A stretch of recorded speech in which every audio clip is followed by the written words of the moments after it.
النادي الاهلي بيفوز على ايجل البورندي 1-0 بهدف سجله محمد هاني المتالق. وواضح ان احنا هنتعود على فتره او على موسم استثنائي لمحمد هاني اللي يعتبر صانع 4 اهداف لحد دلوقتي في النادي الاهلي من بدايه الموسم الدوري. والمكسب الاول للنادي الاهلي هو وجود مدرب بيقف على الخط، ليه مجال كده، عامل روح، بيزعق، بيتكلم، بيوجه اللعيبه، بينتقدهم، بيوجههم اعمل ايه ما تعملش ايه، بيزعق مع الحكم على الاصابات والخط، بيزعق مع الحكم الرابع انت فين انت ازاي.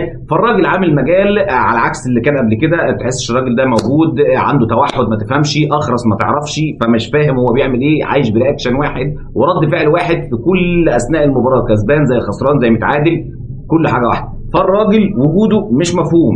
طبعا ظهور واحد زي السرب النهارده بشكل مميز، اول مباراه مكسب ليه، بتتكلم عن ظهر شويه ملامح منها ان كل الخطوط قريبه من بعضها، الثلاث خطوط هجوم ودفاع وخط وسط قريبين من بعض، بيطلعوا كواحده واحده كومباكت في الهجوم وفي الدفاع، وان كان في الدفاع مش احسن حاجه برضه بيرجعوش قوي، بس ده مع الوقت لسه الراجل مش هيظهر كل حاجه في اول مباراه.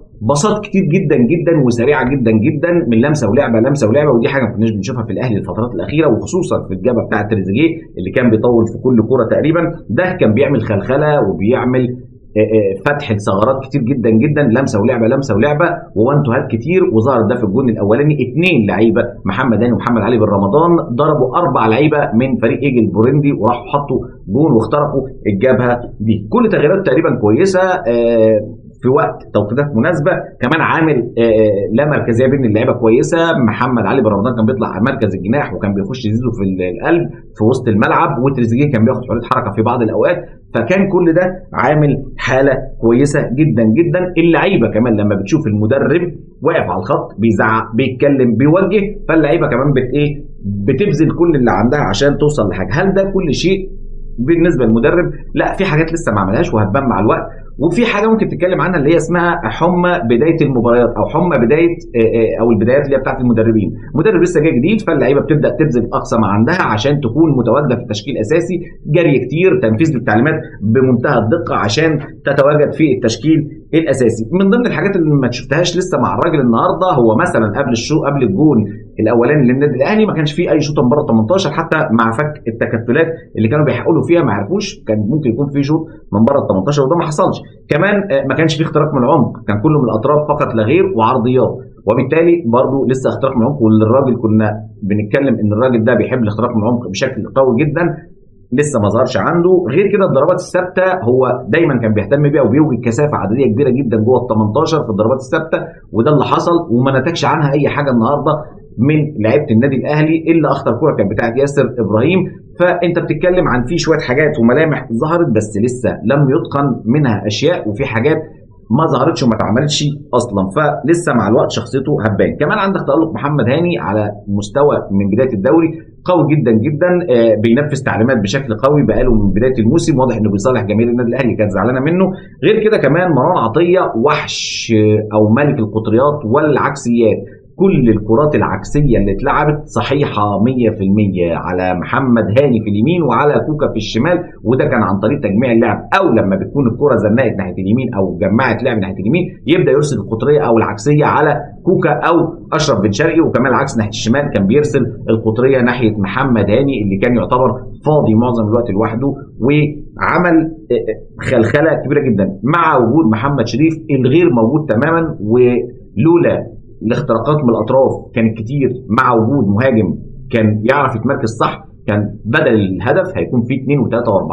حتى لما تبص على الجون هتبص تلاقي محمد شريف رامي نفسه في حضن 3 مدافعين. محمد هاني لما لعب الكره بالعرض ما بقاش عارف يلعبها لمين، فقرر ان هو يشوطها بالعرض قويه تخبط في المدافع وتخش، او يمكن توصل لاخر واحد اللي هو اشرف بن شرقي. تبص تلاقي كثافه عاديه من لعيبه النادي الاهلي كلهم مستخبيين، كلهم ورا المدافعين، ومحمد شريف داخل في حضن المدافعين مش عارف هتعمل معاه ايه. يعني الكره تبصلك هتعمل فيها ايه هنا؟ مدرب الاهلي بقى اشتغل ازاي في المباراه؟ اشتغل من بدايه المباراه بضغط عالي، ضغط عالي من قدام، الثلاث خطوط مقربه من بعضها عشان يضايق المساحات، وعشان لما يكون في وضع الهجوم الثلاث خطوط بيكونوا قدام ضاغطين على المنافس، يقطع الكره وياخد الضغط العكسي ويقطع الكره ويبدا يبني هجمته من وسط ملعب فريق ايجل بورندي. فاما في الدفاع ما كانش برده احسن حاجه، لان في لعيبه ما كانتش بترجع كويس، وده مع الوقت زي ما قلنا هيتطور، مع كمان انه كان بيلعب بشكل سريع جدا في الباص، لمسه ولعبه ولمسه ولعبه، وده مش متعودين عليه في النادي الاهلي بقالنا فتره طويله، وده تسبب في كسر خطوط كتير جدا في الوسط والدفاع لايجل البورندي، وده ظهر في كره الهدف زي ما قلنا. باصات سريعه جدا وصلت لمحمد هاني، ال1 2، 2 لعيبه ضربوا 4 لعيبه من فريق بورندي، لعيبه من خط الوسط وخط الدفاع اتضرب كله، والراجل وصل لحد خط السته وعمل الهدف. غير كده الخلخله حصلت عن طريق ان هو بيلعب القطريات زي ما قلنا عن طريق مروان عطيه، تجميع اللعب ناحيه اليمين او الشمال، ويبدا يرسل قطريه ناحيه، لو هو في اليمين يبعتها ناحيه واحد زي كوكا في الشمال او بن شرقي، وفي ناحيه الشمال يبدا يرسل قطريه او العكسيه ناحيه محمد هاني، بحيث ان يحصل خلخله للمدافعين بتاعه فريق ايجل البورندي. وده نتج عنه ان كده بدا يظهر في مساحات، في المساحه اللي بتظهر ما بين في خط الدفاع ما بين السنتر باك وما بين الباك يمين، او الناحيه الثانيه بين السنتر باك والباك شمال. المساحه دي اللي استغلها في الاختراق من الاطراف عن طريق تريزيجيه وبن شرقي ناحيه الشمال بكميات رهيبه جدا من الاختراقات، لكن برضو ما كانتش بتوصل باحسن حاجه. وفي حاجات لولا محمد شريف كان موجود فعليا كان ممكن الموضوع ده يخلص.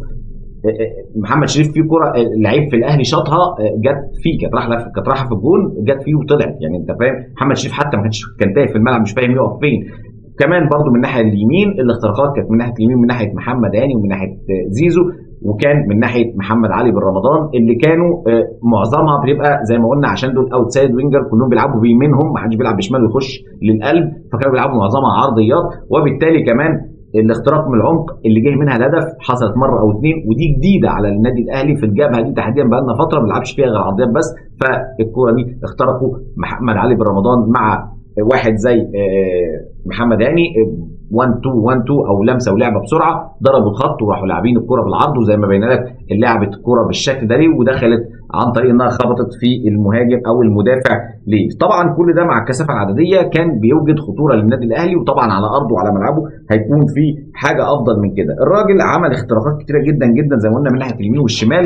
وبالنسبه للمدرب وبالنسبه للشوط الثاني كمان بدا الاهلي خوف من الاصابات والتدخلات العنيفه في فريق ايجل البورندي، بدا ان هو يبدا يسرع من لعبه زي ما هو، بس في مناطق الامان، مش عايز اخش في مناطق الزحمه والهجوم والكلام ده كله. وطبعا ده خلى فريق ايجل يبدا يسيطر شويه على وسط الملعب، يبدا يهاجم. الراجل كمان عمل تغييرات كويسه جدا ادته الاستحواذ حتى في الشوط الثاني كمان، وفي نفس الوقت كمان عشان تجنب الاصابات كان عايز يعدي ال 45 دقيقه دي باي شكل وباي وضع وخلاص.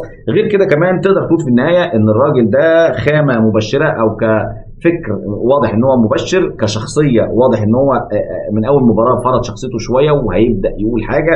غير كده كمان لسه ما جابش كل حاجه عنده، لسه ما ظهرش كل حاجه عنده برضه، بالرغم من اللي احنا بنقوله ما ينفعش نحكم عليه من اول مباراه.